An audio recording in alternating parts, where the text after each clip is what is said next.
Hello dear listener, please subscribe to our channel. Enjoy watching.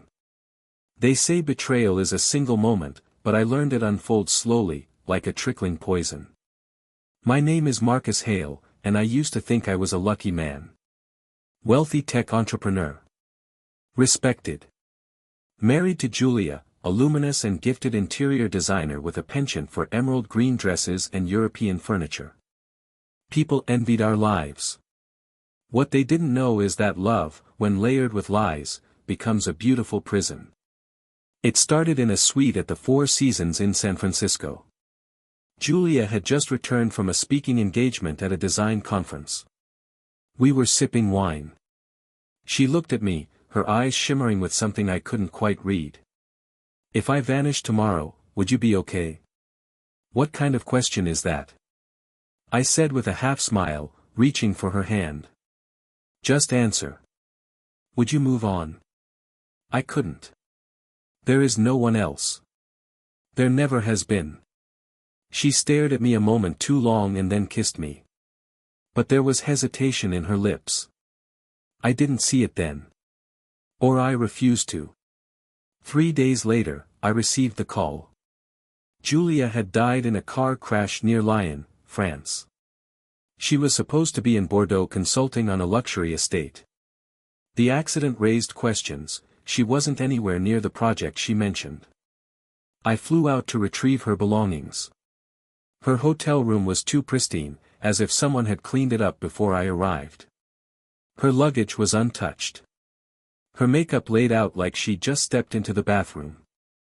There was a note at the concierge desk she'd never picked up, from someone named D. Back in Chicago, our daughter Natalie found a red heel while going through Julia's wardrobe. Inside the heel, hidden beneath the sole, was a folded note with a single word. Zurich.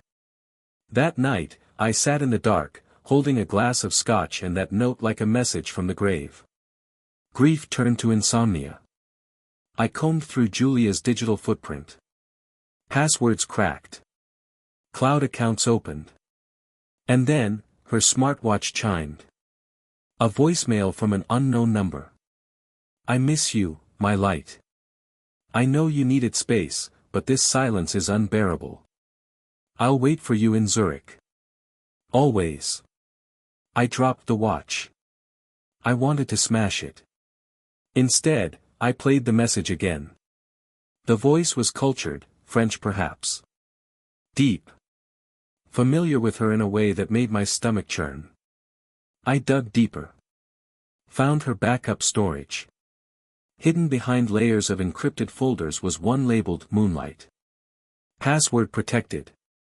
I tried birth dates. Cities. Our daughter's name. Nothing.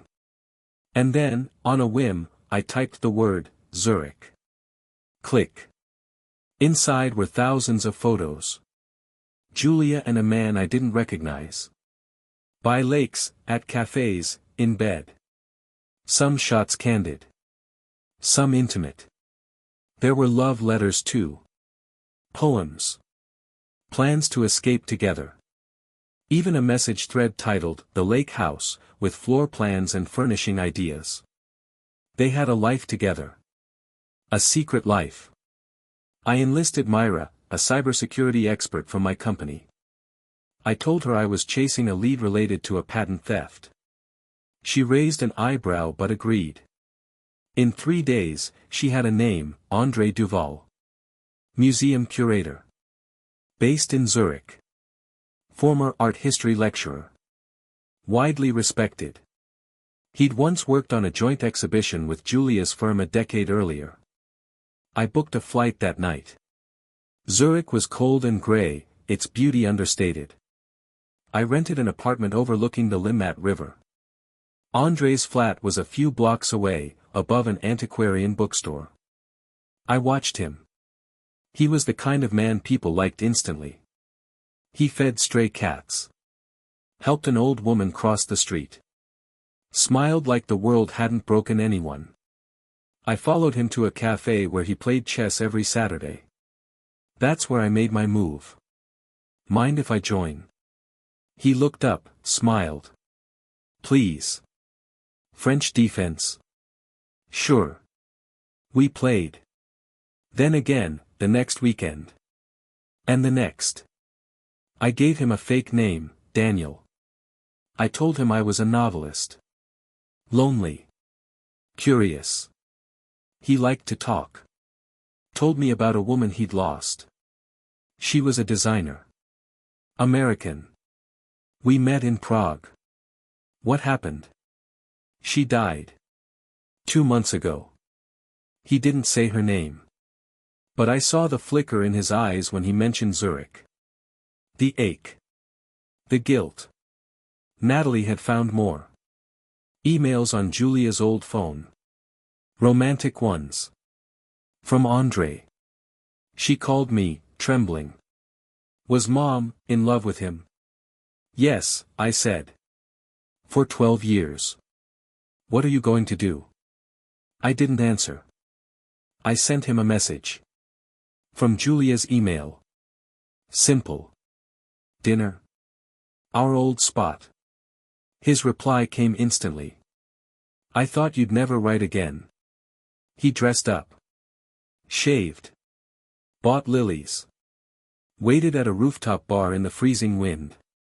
I watched from across the street. He waited over 2 hours before leaving, confused, heartbroken. I followed him home. Knocked on the door. He opened it, startled. Daniel? What are you doing here?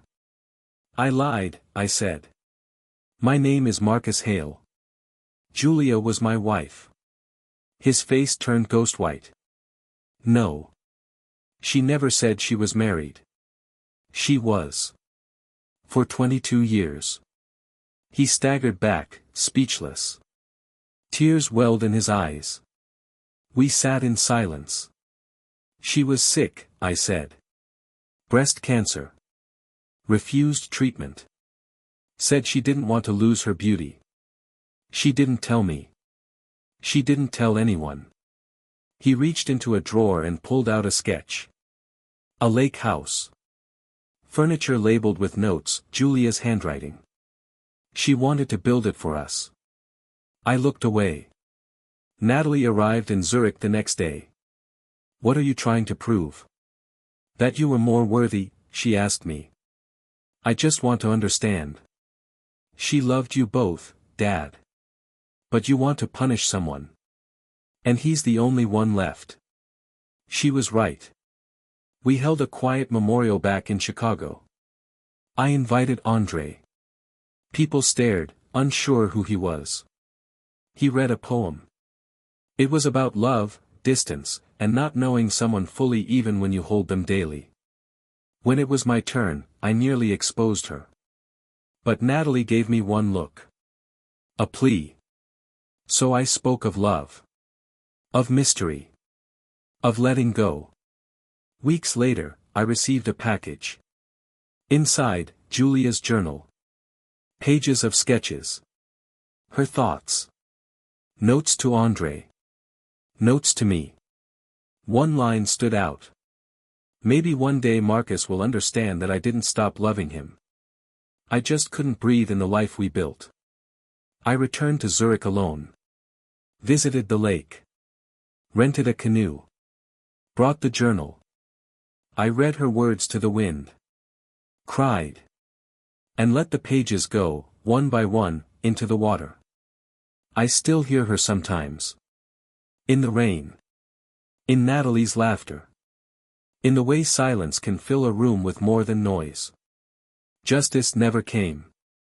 Only understanding. That love, when twisted by silence, becomes a haunting. But I survived. And in that, there is peace. If you leave a comment, tell us what you think about the story you heard. It's important to us and will help us find and tell stories that you find interesting. Thank you for watching us.